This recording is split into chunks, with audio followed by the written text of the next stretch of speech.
श्री स्वामी समर्थ. जय जय स्वामी समर्थ. आजच्या व्हिडिओमध्ये आपण एक अशी शंका दूर करणार आहोत जी अनेकांच्या मनात असते. घरांमध्ये स्वामींची मूर्ती किंवा फोटो नसेल तर सेवा नेमकी कशी करावी, पूजा कशी करावी आणि मूर्तीशिवाय स्वामींची भक्ती कशी होईल, ही समस्या सोडवण्यासाठी आज मी सविस्तर मार्गदर्शन करणार आहे. स्वामी समर्थ महाराजांची भक्ती ही मूर्तीवर अवलंबून नाही, तर शुद्ध हृदयावरती श्रद्धेवर आणि निरंतर स्मरणावर आणि नामस्मरणावर आधारित आहे. चला तर मग आज आपण जाणून घेऊया की मूर्ती किंवा फोटो नसताना सेवा कशी करावी. स्वामी समर्थ महाराज म्हणजे दत्तात्रेयांचे पूर्णावतार, जे अक्कलकोटात अवतरले.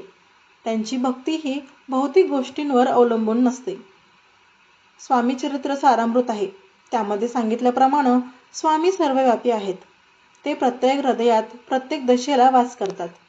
फोटो किंवा मूर्ती जरी नसली तरी मनामध्ये त्यांचे सोनेरी वस्त्रांचे दंड धारण केलेले पद्मासन रूप साकार करा.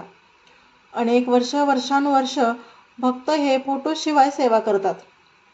आता तरी फोटो आहेत, पहिलं काय होतं असं, ना मोबाईल ना काही. मग त्यांनी ही सेवा केलीच ना. मग आणि त्यांना स्वामींचे स्वप्नदर्शन देखील झाले. अनेकांनी स्वामींना स्वप्नात पाहिलं आहे, त्यांची मनोभावी सेवा केली आहे. तसंच स्वामी काय म्हणतात, भिवू नको, मी तुझ्या पाठीशी आहे. आणि आपण हे जरी ऐकलं तरी आपलं मन शांत होतं. त्यामुळे आजपासूनच मनाने सेवा करा. भक्ती साधी हवी, पण ही एकदम गहन असायला हवी. बहुतेक नवीन भक्त म्हणतात, मूर्ती नाही तर पूजा कशी करावी, नैवेद्य कशाला दाखवू. पण स्वामींना साधी भोळी भक्ती आवडते. पूर्वीच्या काळात फोटो, कॅमेरा नव्हता, तरीही भक्त मनाने जप, चरित्र वाचन करत राहायचे. मूर्ती नसणे ही अडचण नाही, कारण स्वामी म्हणतात, मी सर्वत्र आहे. आपण इंटरनेटवर अनेक अनुभव आहेत, ज्यात भक्त सांगतात की फोटोशिवाय जप केल्याने संकटे देखील दूर झाली आहेत. तुमची शंका असेल की फोटो अपूर्ण राहील, मग नाही. मनाची एकाग्रता आणि सत्यता हेच तर खरं मुख्य आहे. म्हणून ही अडचण सोडवा आणि सेवा सुरू करा. फोटो असो व नसो, मनामध्ये स्वामींचं चित्र धरा आणि सेवेला सुरुवात करा. सगळ्यात पहिलं तर दीर्घकालीन उपाय आहे, जसं की अक्कलकोट स्वामी मंदिर किंवा जवळच्या गुरुपीठावर जा. तिथून प्रमाणित मूर्ती किंवा फोटो घेऊन या. त्यावरती अभिषेक घाला. शक्यतो गुरुवार पाहून तुम्ही हे घेऊन करून येऊ शकता. घरामध्ये ती मूर्ती स्थापित करा आणि प्राणप्रतिष्ठापना करते वेळेस एक स्वच्छ चौकात बांधा. मूर्तीला स्नान करा, चंदन लावा, फुले अर्पण करा आणि श्री स्वामी समर्थ या मंत्राचा 108 वेळा जप करा. मूर्तीला अभिषेक घाला.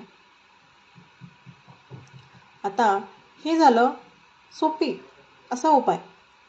दुसरी गोष्ट काय आहे, तर पूजेसाठी सकाळी स्नान करायचं आहे. तुम्हाला पूर्वेकडे स्वच्छ जागा आणि आसन तयार करून बसायचं आहे. डोळे मिटायचे आहेत आणि स्वामींचे रूप मनामध्ये आणायचं आहे. आणि 11 वेळा, 101 वेळा किंवा 108 वेळा आपल्याला ओम श्री स्वामी समर्थाय नमः या मंत्राचा जप करायचा आहे. प्रत्येकजण आपल्या इच्छेनुसार माळांचा जप करतो. हेतू काय असतो, तर श्वासांवर नियंत्रण असायला हवं आणि मनामध्ये स्वामींवरती भक्ती असायला हवी. आणि त्याच ठिकाणी तुम्हाला नैवेद्यामध्ये दूध, गूळ, फळं, लाडू काहीही असेल ते तुम्हाला द्यायचं आहे. तुम्हाला जर वाटत असेल की आपण नैवेद्य असा खाली कसा ठेवावा, तर तुमच्या देव्हाऱ्यामध्ये ठेवला तरीही चालेल. पूर्वेकडे वाटीमध्ये तुम्ही नैवेद्य ठेवा. पूर्वेकडे उभे राहूनच तुम्ही हे सर्व करायला पाहिजे. कोणतेही धार्मिक कार्य असो, शुभ कार्य असो, पूर्व आणि पश्चिम ह्या दोनच दिशा शुभ मानल्या जातात. स्वामी तुमचा नैवेद्य नक्की स्वीकारतील आणि तुम्ही मनोभावे केलेली पूजा देखील स्वामी नक्की स्वीकारतील. आता ह्या 2 गोष्टी झाल्या. सगळ्यात पहिली म्हणजे काय, तर जवळपास जो मठ असेल त्याच्यामध्ये तुम्हाला जायचं आहे. दुसरं म्हणजे तुम्हाला नामस्मरण करायचं आहे. ज्यावेळेस तुम्ही पूजा करणार आहात त्यावेळेस तुम्हाला हे नामस्मरण करायचं आहे. आता तिसरी गोष्ट कोणती आहे, जेव्हा तुम्ही सकाळी उठताल, सकाळी उठल्याबरोबर तुम्हाला तारक मंत्राची 1 माळ म्हणायची आहे किंवा ऐकायची आहे. या प्रकारे देखील तुम्ही सेवा करू शकता. रोज झोपण्यापूर्वी आणि सकाळी उठल्याच्या नंतर तुम्हाला तारक मंत्र म्हणायचा आहे. त्यासोबतच तुम्हाला स्वामींची दुसरी सेवा जर करायची असेल तर सगळ्यात महत्त्वाची सेवा म्हणजे गुरुचरित्र, स्वामी चरित्र पारायणाची. छोटेसे अध्याय आहेत, 21च अध्याय आहेत आणि तुम्ही ते 7 दिवसांमध्ये नक्की पूर्ण करू शकता. खरं तर आपण जर स्वामी चरित्र सारामृत अध्याय जर करायला घेतले तर एका दिवसामध्ये 2 ते 3 तासामध्ये ते पहिली वेळेस होऊ शकतात. परंतु भक्त काय करतात, रोज एका किंवा 1 किंवा 2 अध्यायांचं वाचन करतात आणि 7 दिवसांमध्ये ते पूर्ण करतात. ही नित्यसेवा असते. भजन, गायन, त्यांचा मंत्रजप हे सगळं जरी आपण केलं तरीही स्वामींपर्यंत आपली भक्ती नक्की पोहोचते.